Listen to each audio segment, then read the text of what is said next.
Only the Avatar can master all 4 elements and bring balance to the world. Brilliant way to create a shorter intro that still has that sweeping, inspiring, exciting effect on the audience. Republic City welcomes a new citizen into her arms, Avatar Korra.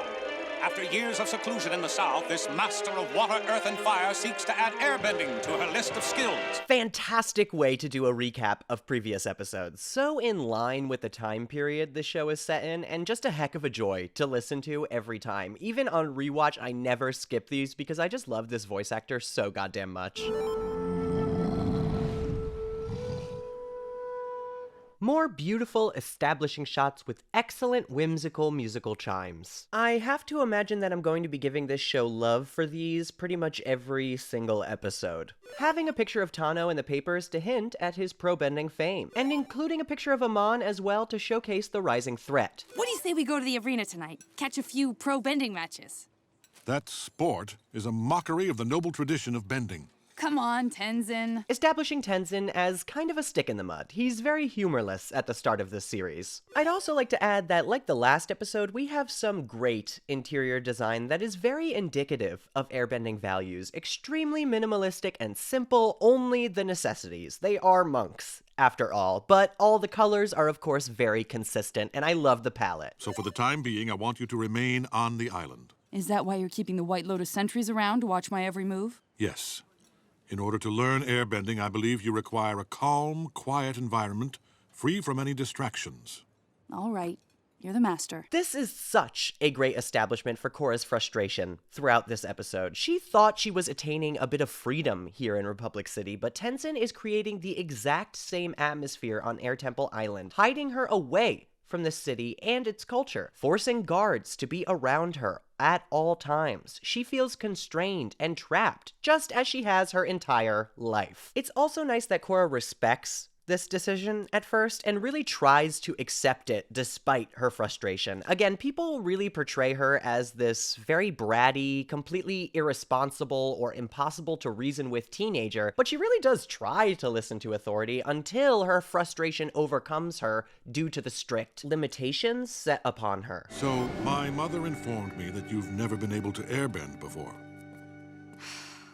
Yeah, but I don't know why. The other elements came so easily to me, but every single time I've tried airbending, nothing. That's perfectly all right. Really crucial for Korra's arc to show how embarrassed and ashamed she is by this simple fact. Often the element that's the most difficult for the Avatar to master is the one most opposite to the Avatar's personality. For Aang, it was earthbending. Firmly establishing the general rules about the Avatar's struggle with certain elements. It makes a lot of sense that Aang's biggest problem would be earthbending, aka standing your ground and not running away, and it makes even more sense that Korra would struggle with patience and freedom. I also love that she rolled up her sleeves and updated this outfit for herself a bit, but it's also kind of an important detail here to show how Tenzin limits her freedom yet again. I get that they are traditionally worn a certain way, but does it really matter that she wore it like a tank top? Korra's gonna airbend! Korra's gonna airbend! What is that contraption? Ooh, I'm loving the motion in this shot. Very clean and well put together.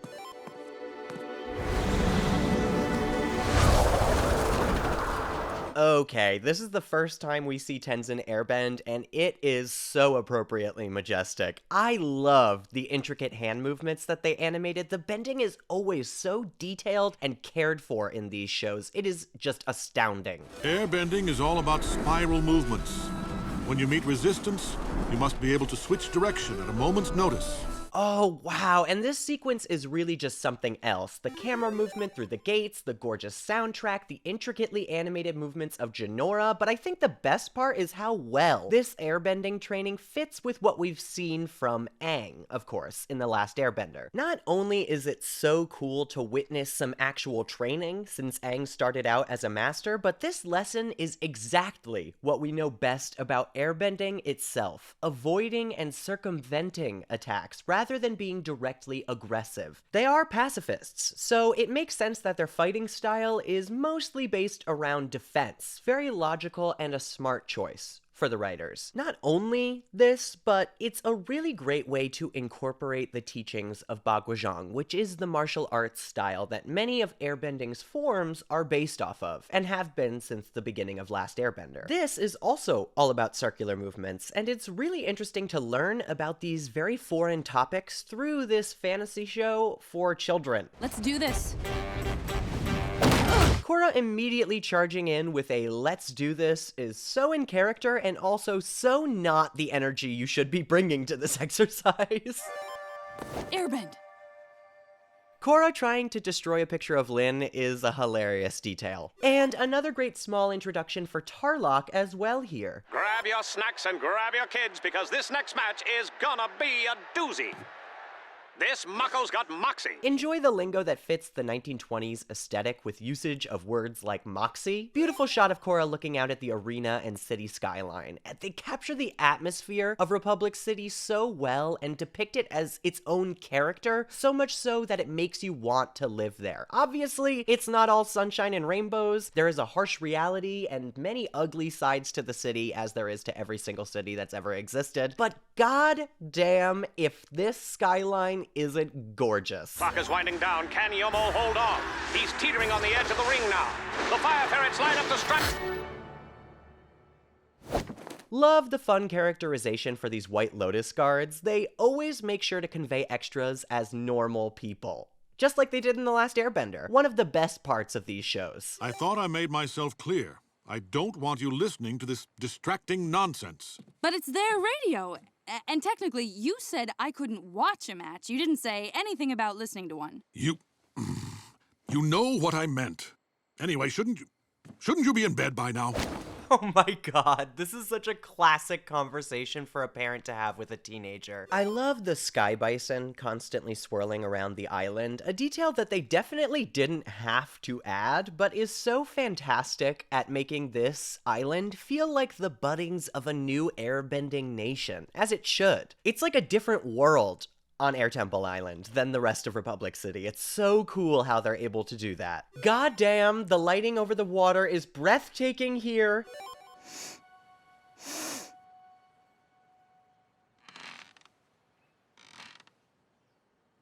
I think I'm doing it wrong. This is the most relatable interpretation of meditating that I've ever seen in these shows. For air is the element of freedom. Is something funny? Yeah, you're telling me to embrace freedom, but you won't even let me listen to the radio? Korra makes an excellent point here. How is she supposed to understand freedom if she's basically trapped here and can't even have any remote access to the outside world? The entire point of this trip to Republic City was that the Avatar needs to experience it, travel the world, learn about the people she protects. But it's becoming a bit of a prison, just like the South was for her. Yeah, it's not sinking in yet. Okay, but as fair as I'm being to Korra, this is a great moment to show her impatience. Give it a second, girl. Love that the personalities of these three are pretty much entirely explained in this one shot.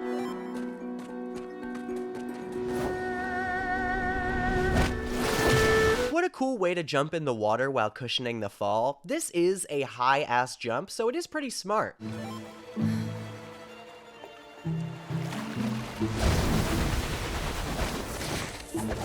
Love her demonstrations of waterbending skill this episode. She is able to do this extremely complicated waterbending move very casually.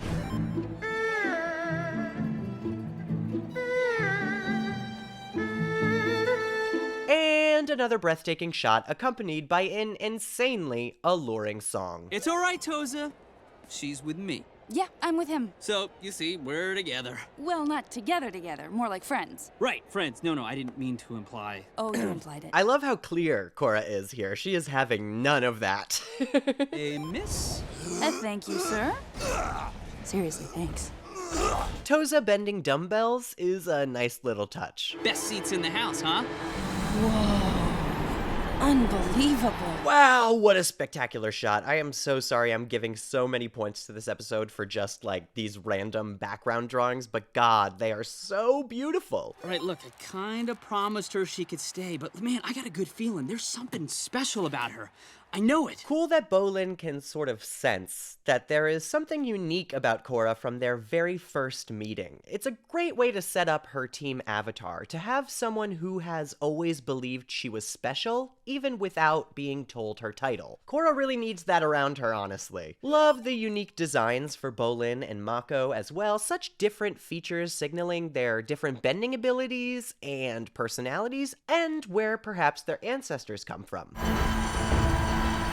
This announcer guy has major aura on every entrance. And they're off. The two teams waste no time trying to blast each other out of Zone 1. Immediately love the bending style that's a bit different from what we've previously seen, but still definitely rooted in traditional styles. Bolin's movement as an earthbender is definitely pretty unique from what we're used to, but this firebender exhibits rather traditional, precise form for all the people out there who insist pro bending is just punches and kicks. They've updated it, but the roots are the same. Ooh, nice shot to illustrate where the water is coming from. Show, do not tell.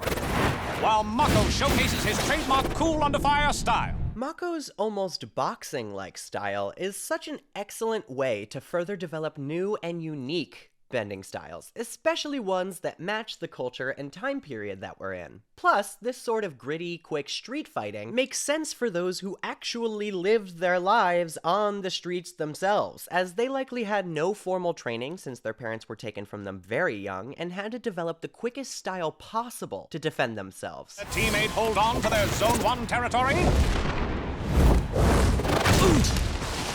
Guess not. Holy shit, even though he goes over the line, this display of acrobatics is so impressive and well animated. Absolutely adore the motion blur. And Hasuk takes a dip. He'll be back for round 2, assuming the fabulous Bending brothers can hold their ground until the next round.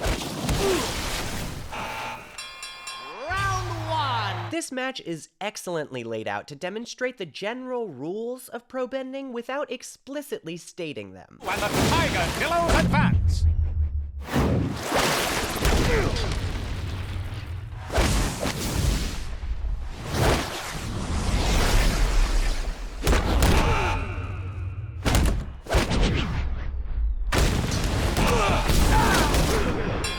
Oh my god, damn, I love this sequence. The slow-mo is so well done, the sound effects are downright brilliantly mixed, and the displays of subtle differences in the bending styles is just to die for. He's bobbing and weaving. He's weaving and bobbing, but he's not hitting back. He's dancing on the edge of the ring, surviving the 3-on-1 barrage. It seems his plan is to let the Tiger Dillos punch themselves out, and his plan is working. Another impressive display of both firebending and Mako's physical prowess. It's 1-on-1, and it's an earth and fire slugfest. There's so much smoke and dust from the firefight, I can't even see where the fire ferret is. I love this quick-moving projectile battle they have here. Again, the fighting is just so intricate and impressive in this show. You're the Avatar, and I'm an idiot. Both are true. No way. The Avatar. Bolin's reaction is so adorably genuine here. In a real match, you'd be a sitting turtle duck. Not so upright and flat-footed. Stay light on your toes, right up until the moment when you need to dig in and strike. Then, I love specifically demonstrating and showing the audience how these styles slightly differ from the originals. It is a similar stance, it just requires a bit of a looser form. Clever comparison between Korra's activities to kind of shift her enthusiasm toward pro bending for her outburst later on this episode.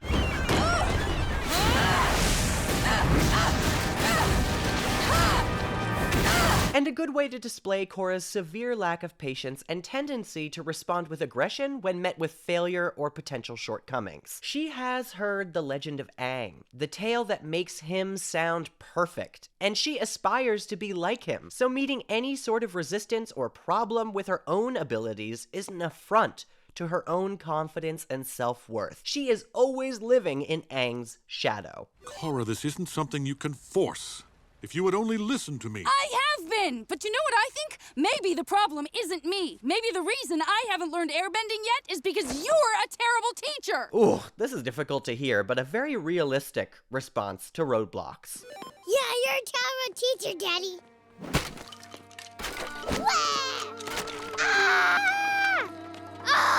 The vast difference in response to Korra's accusation. So sweet how those two comfort him, though. They are such wonderful children. You must promise me that your teenage years won't be like this. I will make no such promises. Honestly, smart move, Jinora. Hey, I didn't agree to this. You can thank me later. This girl is crazy. Oops, sorry, I gotta take 1 point off here for Mako's eyes being the wrong color. It's okay, continuity problems happen. In fact, don't do anything. Just try not to get knocked off the ring. Korra doing this immediately after being told not to do anything at all is downright hilarious. I love her so much. So that hiccup? Well, I'm not so sure this replacement player knows what she's doing. Foul! Over the line! Smart way to show how traditional bending doesn't really work well in this sport, with constrained space and more limited time to execute complex moves like this one. Beautiful, though. The platypus bears know a green player when they see one, and they are focusing the brunt of their bending on this poor girl. Great to show how stunted Korra's dodging abilities are with this sequence of attacks. She keeps trying to block with water, gets her shield broken, causing her to jump back, and then tries to block again. It's really important to be able to bob and weave during a fight with so many projectiles, but Korra is so used to charging through and taking things head on that she leaves herself no time to even fire attacks back at the other team here. Have you seen Korra this evening? She's not in her room. You've gotta be kidding me. She's the Avatar, folks, playing in a pro bending match. Once again, I love the White Lotus Guard's reactions. And Tenzin's is fucking hilarious as well. I love that every time he angrily turns, there is a strong breeze coming from behind him. The Avatar will be permitted to continue so long as she solely bends water. The concept of these guys complaining about this ruling being unfair is so fucking funny and realistic. Like, that would absolutely happen. How dare you? And fans of this team are gonna be complaining and bitching about this for the rest of the season. You know, I'm beginning to think there's a reason I haven't been able to learn it. Because maybe I don't even need it. What? That is a ludicrous suggestion. The Avatar needs to learn airbending. It is not optional. No, this is what I need to learn. Modern styles of fighting. You know, people really hate Korra for this moment, but I think it's actually smart for them to take her obstinance this episode super far. It is crucial to show how harshly she takes loss, or any sort of threat to her title and confidence, and how Tenzin putting harsh restrictions on her only makes her want to distance herself further from him and everything he is teaching her. It's really a huge part of her character how much she hates being confined, understandably. Being the Avatar isn't all about fighting, Korra. When will you learn that? But of course, Tenzin makes some really amazing points here that are critical for Korra's arc. Looks like the Avatar's pro bending debut is going to be cut short. She's been pushed back to Zone 3 and the water is calling her name. It's only a matter of time before... Hold the phone! Stop the presses! And I really enjoy this moment where Korra, faced with another giant loss and potential humiliation, accepts the fact that Tenzin is right and that she can't give up on airbending after meeting a little bit of resistance. She needs to have patience, to listen to what he has taught her and work super hard to apply it, even if it doesn't work for a while. This won't be like everything else in her life where it comes naturally to her and she can glide through her training with ease, constantly gaining new ground and making progress so that she's reassured of her own skill. That doesn't always happen, but it doesn't mean you should just quit. She will have to put her nose to the grindstone and really trust Tenzin's instincts rather than solely her own. Plus, the movement is once again amazingly executed, and the shot mirrors the one of Jinora completing the Bagua circle in the beginning of this episode. Ugh, once again, just adore the sound design paired with the detailed animation makes for such a breathtaking combination for every single fight. How about that? Knockout! Woo! The fire ferrets come from way... Love that Tenzin ends up getting into this and learning something from Korra as well. He does need to supply her with a little bit of freedom, and sometimes being so harsh and traditional isn't exactly the best way to make it through this world. The way you dodge their attacks, you are a natural. Thanks. But I can't take all the credit.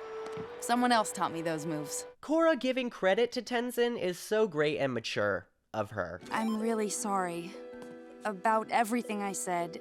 I was really frustrated with myself, and I took it out on you. And of course, Korra's apology is very touching and heartfelt, as well as responsible. I enjoy how aware she is of this pattern and how it can cause her to act out toward others. I think I owe you an apology, too. I was trying to teach you about patience, but I lost mine. Tenzin apologizing to her as well is a very level-headed and responsible move, and is also a great way to signal that he will be having his own arc in this series. He's not done as a character just because he's a master airbender.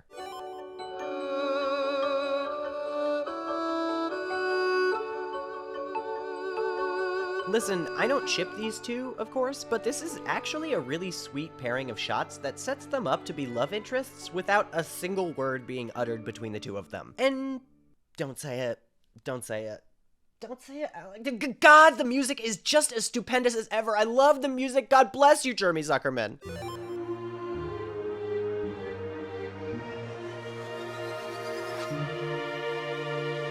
If you enjoyed this video, consider supporting me on Patreon at patreon.com/PosiTVty. That's PosiTVty. There you get all of these videos before they come out on YouTube. You get to choose exactly what you want to see on the channel, and you get the unedited essays so you can hear all of my mistakes and the things I choose to edit out before I do so. But I appreciate all of the support you provide to me on YouTube as well. Any bit of engagement helps. Watching, liking, commenting, subscribing. I thank you for all of it. I appreciate you being here, and I hope you're having a wonderful day. I will see you for the next video. Please let me know what you think it should be.